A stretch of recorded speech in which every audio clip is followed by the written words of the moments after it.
अच्छे लोग दुखी क्यों रहते हैं और पापी पाखंडी लोग हमेशा खुश क्यों रहते हैं और मौज उड़ाते हैं? इसके 2 कारण हैं। दोनों ही कारण मैं आपको आज बताऊंगी। एक नगर में बीमार स्त्री रहती थी। उसकी 3 छोटी छोटी बेटियां थीं। जवानी में ही उसका पति गुजर गया। अगर आप यह कहानी सुन रहे हैं तो पूरा सुनिए। इस कथा को आधा अधूरा छोड़कर जाने की गलती मत करिएगा, क्योंकि इस पवित्र कथा को आधा अधूरा छोड़ने से आपको पाप भी लग सकता है। इसलिए इस कथा को पूरा सुने। आप शिव भक्त हैं तो भोलेनाथ का अनादर ना करें। तीनों छोटी छोटी बच्चियों को पालने का भार बेचारी उस अबला पर टल गया।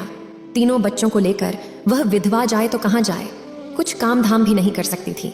ऊपर से समाज के उल्टी सीधी बातें उसे कुछ नहीं करने देती थीं। बेचारी लाचार उस महिला को कोई भी सहारा नहीं था। वह अपने पति को याद करके उन बच्चियों को जैसे तैसे पाल रही थी। पति के गम में बीमार पड़ गई। उसे उन बच्चियों की चिंता थी, किस तरीके से इनका पालन पोषण होगा। उन्हीं बातों को सोच सोच कर एक दिन उसकी तबीयत और ज्यादा बिगड़ गई और उसका अंतिम समय भी निकट आ गया। धर्मराज का एक दूत उस विधवा स्त्री के प्राण लेने धरती पर आया, लेकिन वहां का नजारा देखकर वो दुविधा में पड़ गया। उसने देखा महिला जमीन पर पड़ी हुई है और उसके आगे पीछे कोई भी नहीं। सिर्फ उसकी 3 बेटियां उसके ऊपर सिर रखकर पड़ी हुई हैं और रोए जा रही हैं। ये देखकर उसको दया आ गई और वह बच्चियां अपनी मां को रो रो कर जगा रही थी। फिर दूत ने सोचा कि इनका पिता तो पहले ही मर चुका है। अगर मैं इसी स्त्री के प्राण लेकर गया तो ये बच्चियां किसके सहारे रहेंगी? कौन इनका पालन पोषण करेगा? यह सोचकर वह देवदूत उस स्त्री के प्राण लिए बिना ही लौट गया। धर्मराज कहते हैं, तुम तो उस स्त्री के प्राण लेने गए थे, फिर खाली हाथ कैसे आए? तब देवदूत कहता है, हे स्वामी, मेरी गलतियों को क्षमा करना। मैं चाहकर भी उस स्त्री के प्राण नहीं ला पाया। अगर मेरी जगह आप होते तो शायद आप भी खाली हाथ ही लौट कर आते। मैं उस महिला की बच्चियों का दुख नहीं देख पाया। वो रो रही थीं, अपनी मां को जगा रही थीं। उन्हें वहां देखने वाला और भी कोई नहीं था। यदि मैं उस महिला को लेके आता तो उन बच्चियों को कौन देखता? उनका पालन पोषण कौन करता? पृथ्वी लोक के मनुष्य तो इतने स्वार्थी हो गए हैं कि बिना मतलब के तो कोई किसी का सहारा भी नहीं बनता। यदि कोई मदद करता भी है तो बदले में उम्मीद करता है, या फिर उसे अपने एहसान के नीचे जीवन भर दबाकर रखना चाहता है। देवदूत कहता है कि स्वामी, उस महिला को थोड़ा और समय दिया जाए ताकि वह अपनी बच्चियों को पाल पोस कर बड़ा कर सके।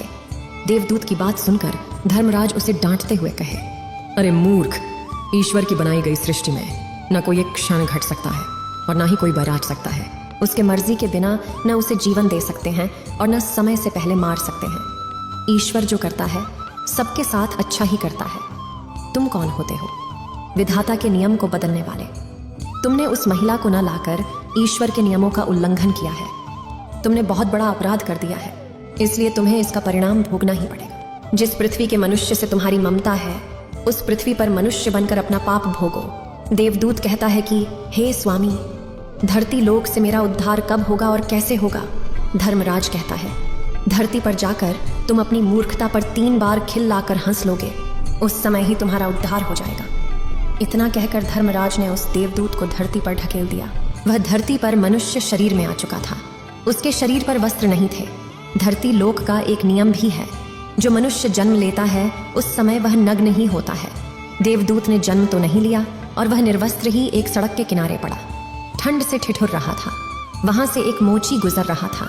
वह मोची अपने बच्चों को ठंड से बचाने के लिए कपड़े लेने जा रहा था। रास्ते में ठंड से ठिठुरते एक नग्न व्यक्ति को देखकर उस मोची को दया आ गई। उसने अपने बच्चों को तो कपड़े नहीं लिए, लेकिन इस देवदूत को कपड़े और कंबल जरूर खरीद दिए और कपड़े लाकर उस देवदूत को दे दिए। देवदूत कहने लगा, भाई, आपने मुझे कपड़े देकर मुझ पर बहुत बड़ा उपकार किया है, लेकिन कपड़े देकर आपने मुझे ठंड से तो बचा लिया, लेकिन मेरे पास न कोई घर है और न कोई परिवार है और न ही कोई भोजन का साधन है। तब मोची बोला, हे भाई, तुम मेरे घर चलो, मैं तुम्हारा सारा खर्चा उठा लूंगा। और वह मोची देवदूत को लेकर घर पहुंचा। उधर मोची की पत्नी ने देखा, उसका पति तो बच्चों को कपड़े लाने गया था, कपड़े डेढ़े तो कुछ लाया नहीं, उल्टा एक आदमी को घर बुला लाया है। पत्नी अपने पति से झगड़ने लगी और उसे भला बुरा कहने लगी। यह देखकर वह देवदूत बहुत जोर जोर से हंस पड़ा।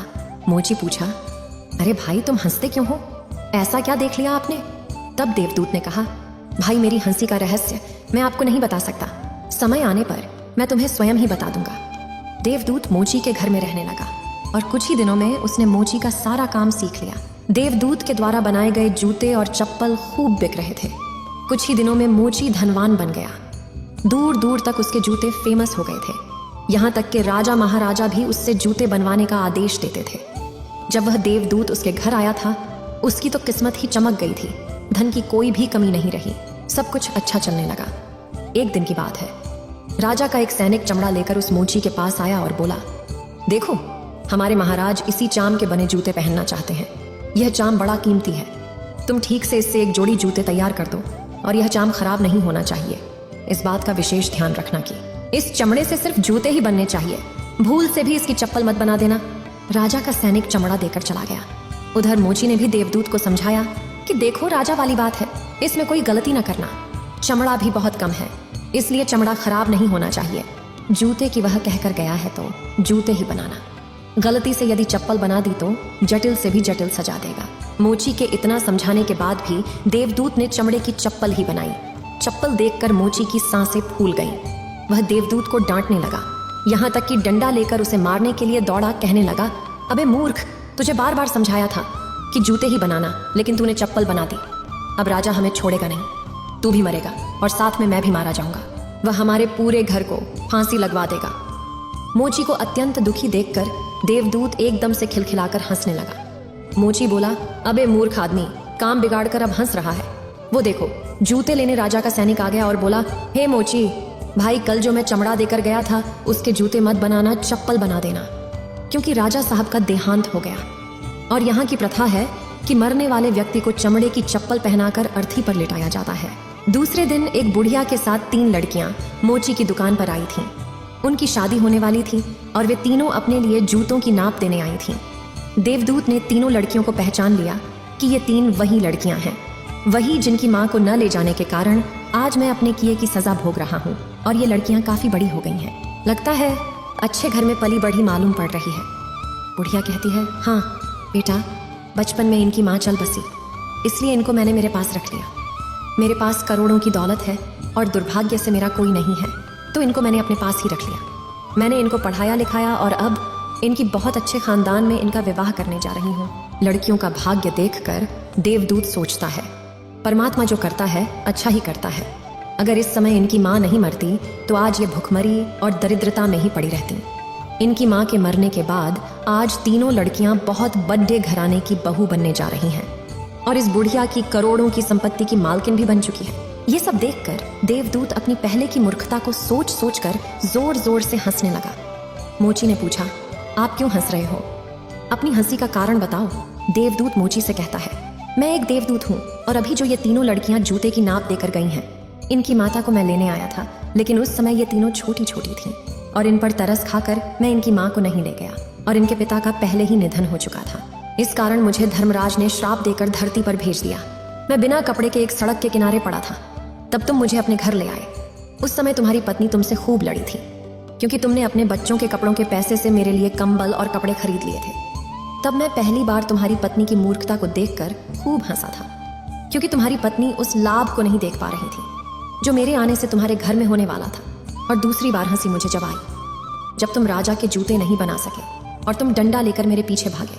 3, उस समय तुम राजा के बारे में सोच रहे थे, लेकिन तुमको यह नहीं मालूम था कि राजा के साथ क्या घटना घटने वाली है, जिसके कारण राजा को जूतों से अधिक पत्तों की आवश्यकता पड़ गई। कई बार ऐसा होता है, हम चीजों को देखकर या सोचकर दुख मनाते हैं जो हम उसे देख नहीं पाते और वह जो होने वाला होता है। कई बार परमात्मा हमारी अच्छाई या भलाई के लिए हमारे साथ बुरा करता है, पर हम उसे देखकर भगवान को कोसते हैं।